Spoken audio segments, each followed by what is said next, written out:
edhe një duhet me ja pranu zotit Hamza, se është njëri që e njeh ekonominë, ka majt edhe pozicionet larta shtetërore sa i përket, edhe me të vërtetë edhe din se çka duhet me vepru,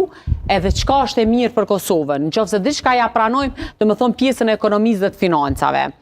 Te zoti Abdi Gjiku,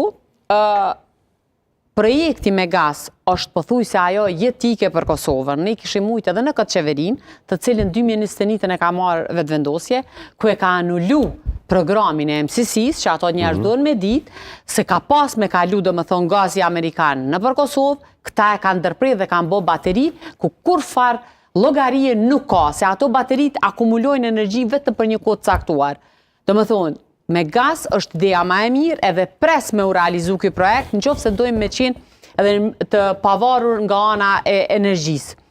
Kur te zoti Haradinaj, unë një ju vetëm Fatimës, po me siguri shumë të madhe, e them që zoti Haradinaj jo që ka me pas problem kalimin e pragut, për arsye se nuk mundesh me folje dhe më duket që jemi tendencios nëse thoj për dikend nuk mundet me kalu pragun kur i ka 5 komuna. Sloganin e kanë gjetë. Se kush është zoti Haradinaj më së miri e kemi pa,